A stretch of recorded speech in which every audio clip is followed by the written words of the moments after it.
evening. This is Ken Carpenter saying welcome to the world premiere of the new Mr. and Mrs. Ronald Colman show, The Halls of Ivy, sponsored by the Joseph Schlitz Brewing Company, brewers of Schlitz, the beer that made Milwaukee famous. Now,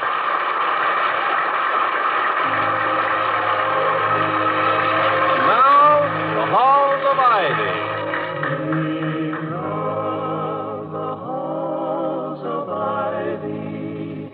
That surround us here today, and we will not forget, though we be far, far away. Welcome to Ivy, the town of Ivy, and Ivy College. Ivy College is coeducational and non-sectarian, and its age is indicated by the fact that until recently, the curriculum required 2 years of Greek. Ivy is all American. Its student body is a pretty fair cross-section of our country's youthful seekers of knowledge. Dr. William Todhunter Hall, Ph.D., LL.D., and M.A., is president of Ivy, at least until the end of the month. His reappointment is under discussion now by the Board of Governors, now meeting in the east wing of the library. I have to catch the 4 o'clock train back to town. We used to get a $20 gold. I hope you can make it for the weekend. Gentlemen, I really do. Gentlemen, we have one more item of business on our agenda, and an important one. It concerns the reappointment of Dr. Hall as president. Hardly a matter for controversy. He's made it fine, President. Shouldn't take long. Gentlemen. Of course not. It seems to me, as chairman of this board, that Dr. Hall's record is so eminently satisfactory that there can be no serious obstacle in the way of his confirmation. His 6 years of service has... Mr. Wellman? Yes. What about Mrs. Hall? Mrs. Hall is the nicest woman on the campus. Anything else to worry about? Gentlemen, Gentlemen. What about Mrs. Hall, Mr. Wellman? Well, I've nothing against the lady personally, but it seems to me that this is hearsay, of course, and I don't ordinarily pay much attention to student gossip. Will you please get to the point, Mr. Wellman, if there is one? There is one. To put it bluntly, there is some doubt in my mind whether a man whose wife is an ex-actress and a musical comedy actress at that is the right woman. If he is the right man to be president of a college like Ivy with a conservative tradition. The tradition of this college is to have a Gentlemen, please. Mr. Wellman has raised a point which, however seriously it should be taken, does have a bearing on Dr. Hall's reappointment. My personal feeling, for your information, is that Mrs. Hall's charm and sympathy for and with the younger element is a definite advantage to Dr. Hall's work. This is one opinion. You may hold contrary ones. But I should like to confine the discussion to a period of 1/2 hour. At that time, we will vote for or against reappointment. Mr. Merriweather? Mr. Chairman, I'm not an Ivy alumnus. I just happen to be a filthy, rich, old man who's dropped some fairly large sums of money on your campus. Wait a minute, Merriweather. The dignity of this college... Dignity, my foot. Gentlemen. If you please, gentlemen. Order, please. May I remind you that appointing a president of this college is a serious matter, and any pertinent discussion should also be serious. The question of Dr. Hall's fitness and the character of his family...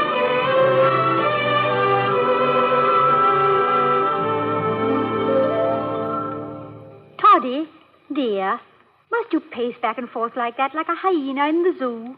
A hyena? That's a rather rude comparison, Victoria. A hyena is a nasty animal. If we must be zoological, let me be something a little more noble. A tiger. A lion. That's what you are, the king of the beasts. Well, thank you. And like a lion, you must be brave, dear. My dear woman, bravery in a college president... even in a former college president. Oh, don't say that. Oh, it could happen. But as I was saying, bravery in a college president is a superfluous virtue. And practically the only virtue not absolutely required. If the governors of this college... What do you suppose they're doing at their wretched board meeting? Playing parcheesi? Temper, Toddy, temper. Successful college presidents never lose their tempers. I know. And, will you please try not to call me Toddy? even in these sacred precincts. Someday you'll use it in front of some eager young beaver in the School of Journalism. And 3 weeks later, they'll find me at my desk with a hole in my head and a smoking pistol in my hand. I'll try, dear. I know what the cheerleaders will do with it, too. Tell me, how do they notify you that you are to be booked for another term? Booked is hardly the word, Victoria. I am not a juggling act. Well, we all have our professional phrases, dear. Sometimes... Well, here it is. Te morituris salutami. What does that mean? It means, here's mud in your eye from we who are about to be reappointed or not. Latin. Well, let's get it over with. I'll let them in. You be busily reading your fan mail or something. Hello, Mrs. Hall. Gee, I'm glad you're home. Can you give me a few minutes? Well, frankly, Pushy, it is rather an awkward time. But what's the trouble? Oh, it's that waltz clog I'm doing in the Junior Follies. I can't seem to remember it. Would you brush me up a little? Ask them in, Victoria. Yes, dear. Come in, Pushy. It's Pushy Morgan. Gee, I'm sorry to bother you all the time, Mrs. Hall. But the way you explain things are clear as crystal. And when I get up at rehearsal, Oh, hello, Dr. Hall. Hello, Morgan. Did you bring a message from the Board of Governors? No, sir, I don't. No, I've been trying to teach him a dance for the Junior Follies, William. A waltz clog. He wants to brush up a bit. Really? Now? Yes, sir. Well, pull that rug aside, Pushy, while I put a record on. What were we using? The Sidewalks of New York, remember? Am I in the way? Certainly not, dear. Just stand over there by the piano. Pushy has an unfortunate habit of flinging his feet sideways. It makes for a very loose line in the chorus. Now, watch. See? Don't toss yourself about too much. Contain yourself. Economical movement. Move the shoulders as little as possible. Now, try it. Gee, it sure looks easy when you do it. Well, okay. No. Hold it, Pushy. Stop the music, will you please, William? Gladly. And may I say, Morgan, I don't think you do too badly. Well, thank you, sir. Oh, I know I'm no Fred Astaire, but Mrs. Hall is a wonderful teacher. What was I doing wrong, Mrs. Hall? Well, your balance is all wrong, Pushy. Watch how I shift my weight.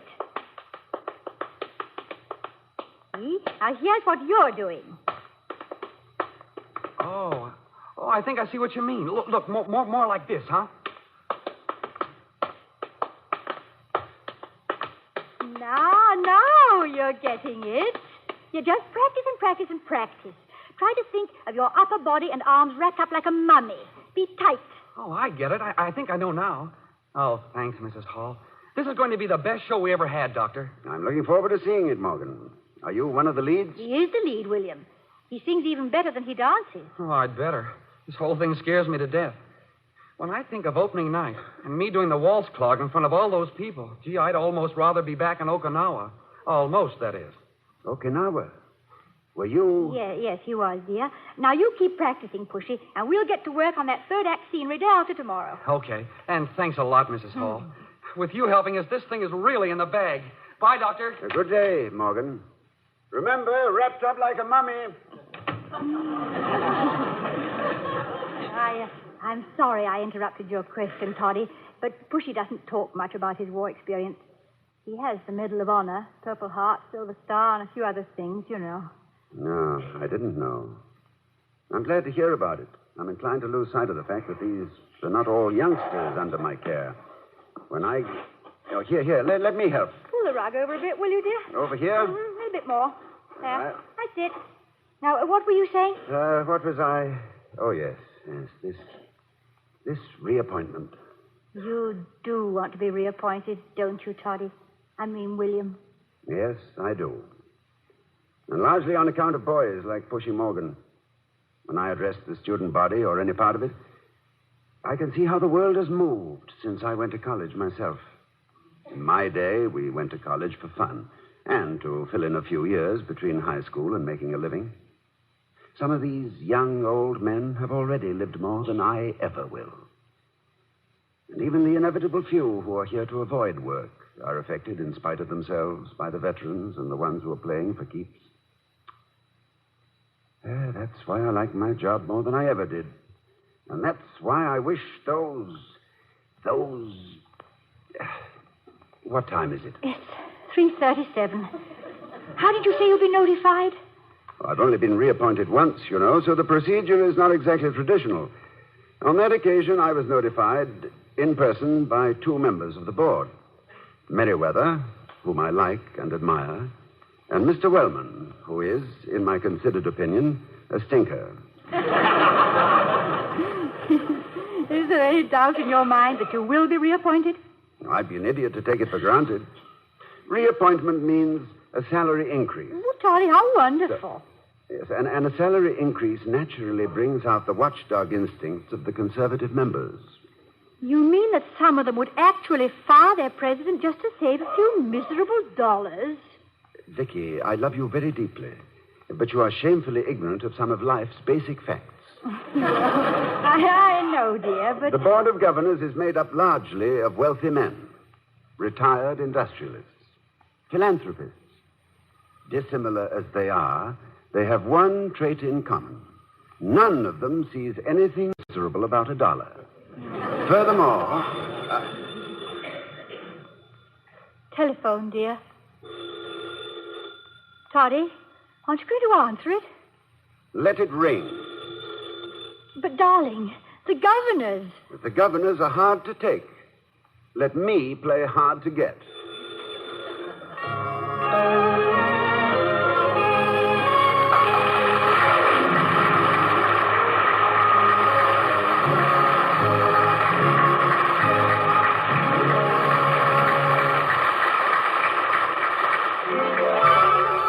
I was curious. I tasted it. Now I know why Schlitz is the beer that made Milwaukee famous. In just a moment, we'll return to the Halls of Ivy, starring Mr. and Mrs. Ronald Colman. There's just time now for you to hear how one man learned something very interesting. Here are his own words. Well, my story is about a neighbor who isn't a neighbor, and a front porch that's really a penthouse, and how I first came to taste Schlitz beer. You see, every night I sit out on my terrace and watch the stars blink, just like I used to from my front porch back home. But it isn't the same because although my next-door neighbor sits on his terrace just 3 feet in a flower box away, we never speak. I know that he lounges in an old tweed jacket and has a hard time keeping his pipe lit and turns to the sports page first, and I don't even know his name. Yet I owe him a great deal of pleasure. You see, every night I used to watch him come out with a huge sandwich and a bottle of beer. And every time he sipped that beer, there was always the same expression on his face. Complete satisfaction. So I made a point of looking at the label every time, and it was always Schlitz. Well, I couldn't help wondering what there was about a beer to make a man look so pleased every time he tasted it. I bought some Schlitz, and I found out all right. Now we sit there just 3 feet away, both with our bottles of Schlitz, both with that same pleased look on our faces. No wonder they call Schlitz the beer that made Milwaukee famous.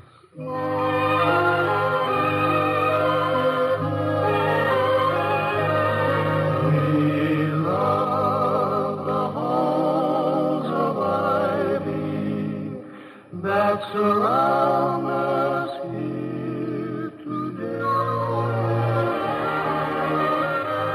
As we rejoin the Halls of Ivy, pardon me, the phone's ringing. There's the telephone again, William. That's the third call. I think you've taught them a lesson. Oh, very well. Dr. Hall's residence?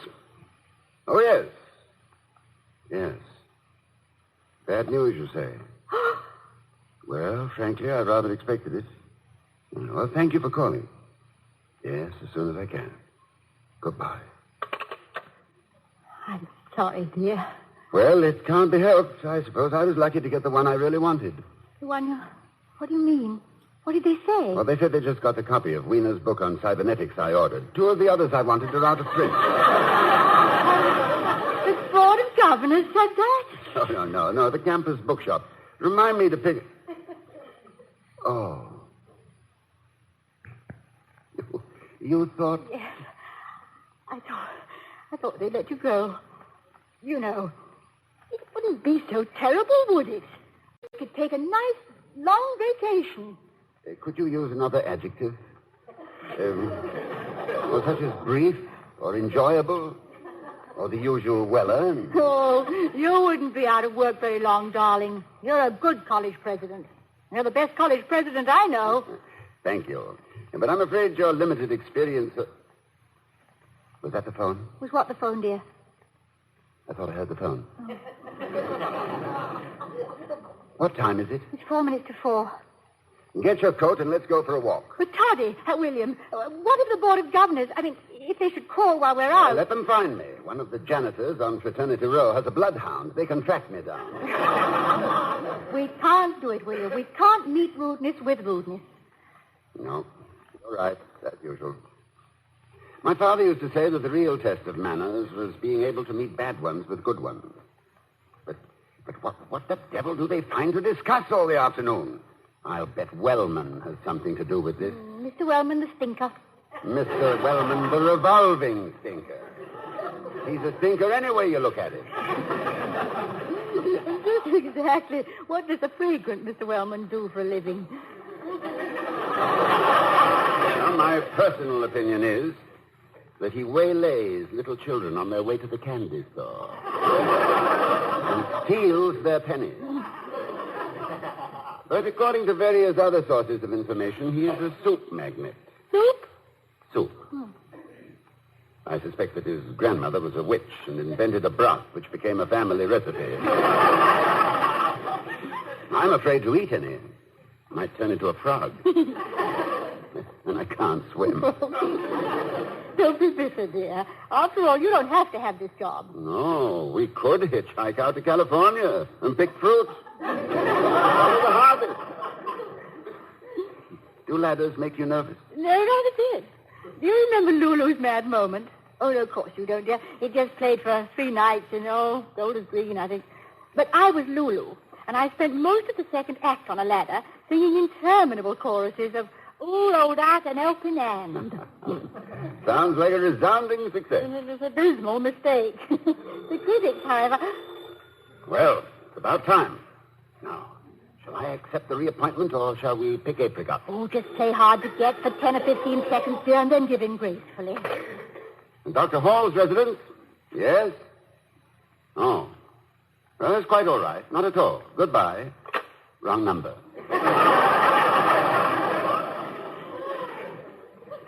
What time is it? 2 minutes after 4. And stop pacing, Toddy. Remember, I don't mind ladders. Very well. Lulu.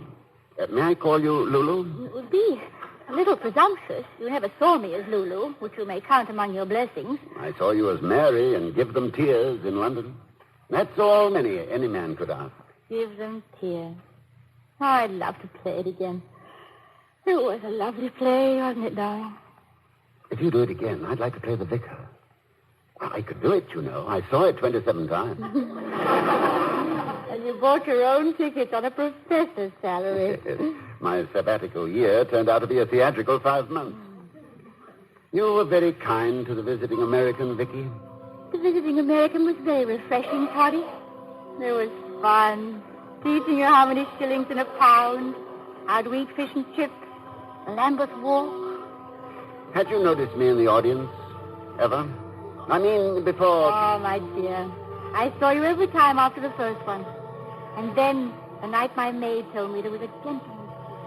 Miss, there's a Mr. Hall wants to see you.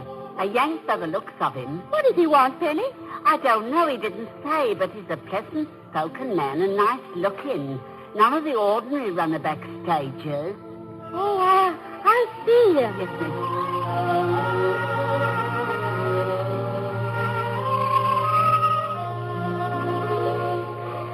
Miss Cromwell, I realize this is perhaps an imposition, but I'm leaving for the United States in a few days, and I felt I must tell you something. Yes, Mr. Hall. Or is it Professor Hall? Oh, no. Or Dr. Hall? No, it doesn't matter. What does matter is that I am not ordinarily much of a theater-goer, but I have seen you in this very beautiful play 26 times. And I'd feel that I had been lacking in simple courtesy had I not told you in person how much genuine pleasure you have given me. The hours I have spent watching you will be a memory which I shall treasure the rest of my somewhat dull life. I am most grateful. Oh, Mr. Hall, this is really... Penny, go away. Oh, yes, miss.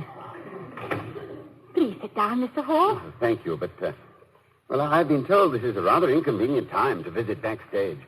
My ignorance of theatrical procedure... Your ignorance of the rules, Mr. Hall, is rather refreshing. And you don't want an autographed photo or endorsement of some brand of petrol or to discuss a tentative new motion picture over a late supper. No, none of these things. No, I merely wish to say thank you. I might also say that dressing room views of one's favorite actress are popularly supposed to be disillusioning. I'm always glad to help kick a superstition in the head. Oh, well, I'm glad I'm your favorite actress, Mr. Hall. You're becoming my favorite audience. Tell me, why did you wait so long to come and tell me all these nice things? Well, frankly, I hadn't the courage. Until tonight.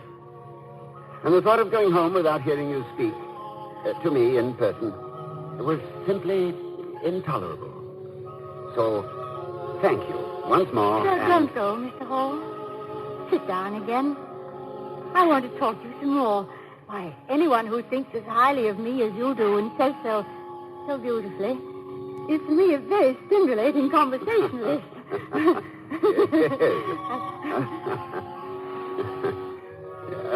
Miss Cromwell, I wouldn't have mentioned this, but inasmuch as you have introduced the subject... How would you like it inscribed, Mr. Hall? Oh, just say something like, with kindest regards to... Well, how did you know what I meant? I think because I wanted you to want a picture of me.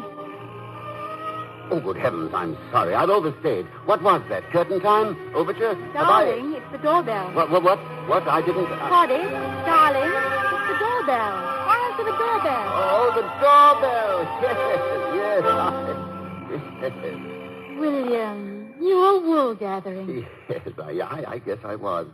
And doesn't wool make a lovely comforter? What on earth are you talking about?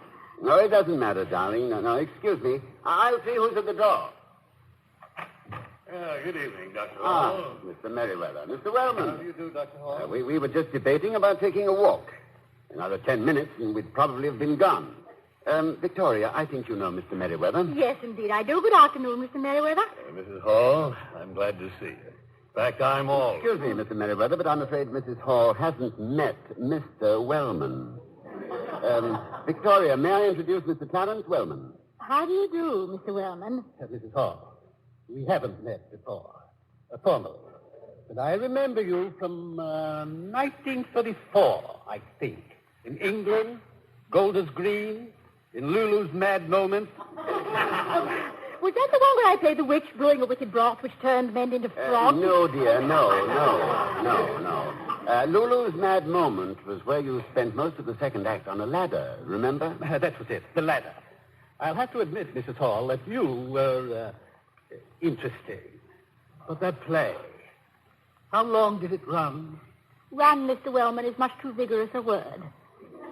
It tottered for 3 days and fell down dead.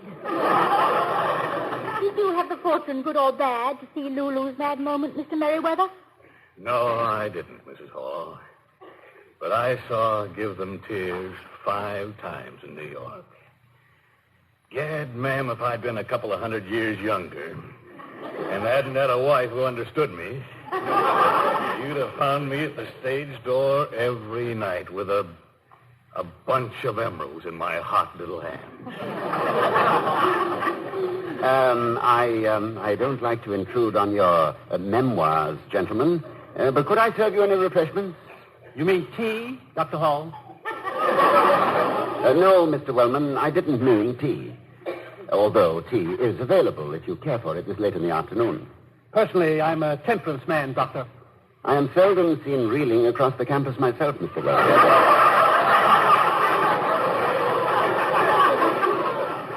May I get you something, Vicky? No, thank you, William. Apologies for keeping you waiting, Doctor. Waiting for what, Mr. Merriweather? Waiting for what? Don't you realize today is the deadline for your reappointment as president of Ivy, Dr. Hall? Good gracious, so it is. William, did you hear? Yes, I did. Well, I knew you weren't the type to screw around about it, Hall. Right temperament for president of Ivy, always said so. Well, Clarence, you're the committee. Tell the man. Dr. Hall, I have been requested by the Board of Governors to inform you of your reappointment as president of Ivy College for a further term of 5 years. More money, too, so you... I'm the committee of one. Go ahead and commit. Stop stalling around. For a further term of 5 years, Doctor, with an increase in stipend of $2,500. Thank you, Mr. Wellman. Does this mean, William, that we can't go to California? I'm afraid so, dear. But possibly on our vacation we can pick an orange. Must you go, gentlemen? Yes, got to get home, Doctor. Come on, Clarence.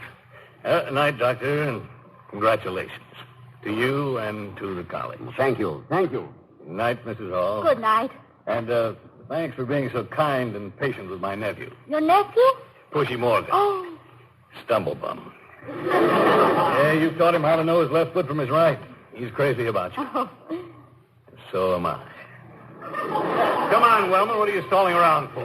Good night, Doctor. Good night, Mrs. Hall. Good night. Good night.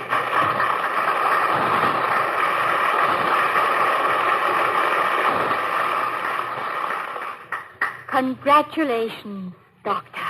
Thank you, Lulu. You may come down from the ladder now. Oh, what an afternoon. I promise you I won't go through that again. Won't you, Toddy? 5 years isn't so long. Next time I'll be ready for them. I'll be equipped to laugh at them, if you'll help me. Well, of course, dear. Look, Vicky, teach me that waltz clog. I think I might have a flair for that sort of thing. Now watch, isn't it this the way? No. Look, Toddy, like this.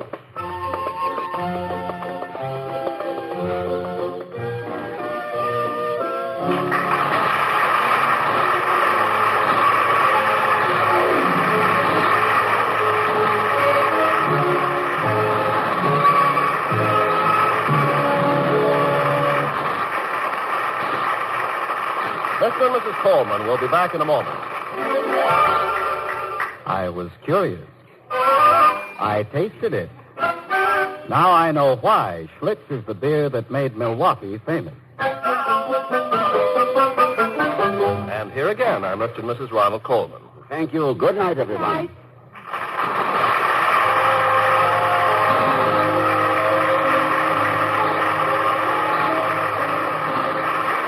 We'll be seeing you next week at this time at the Halls of Ivy, starring Mr. and Mrs. Ronald Colman.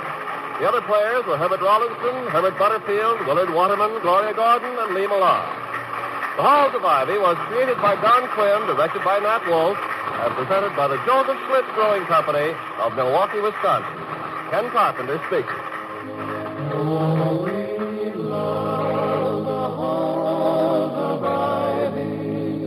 That surround us here today, and we will not forget though we be far.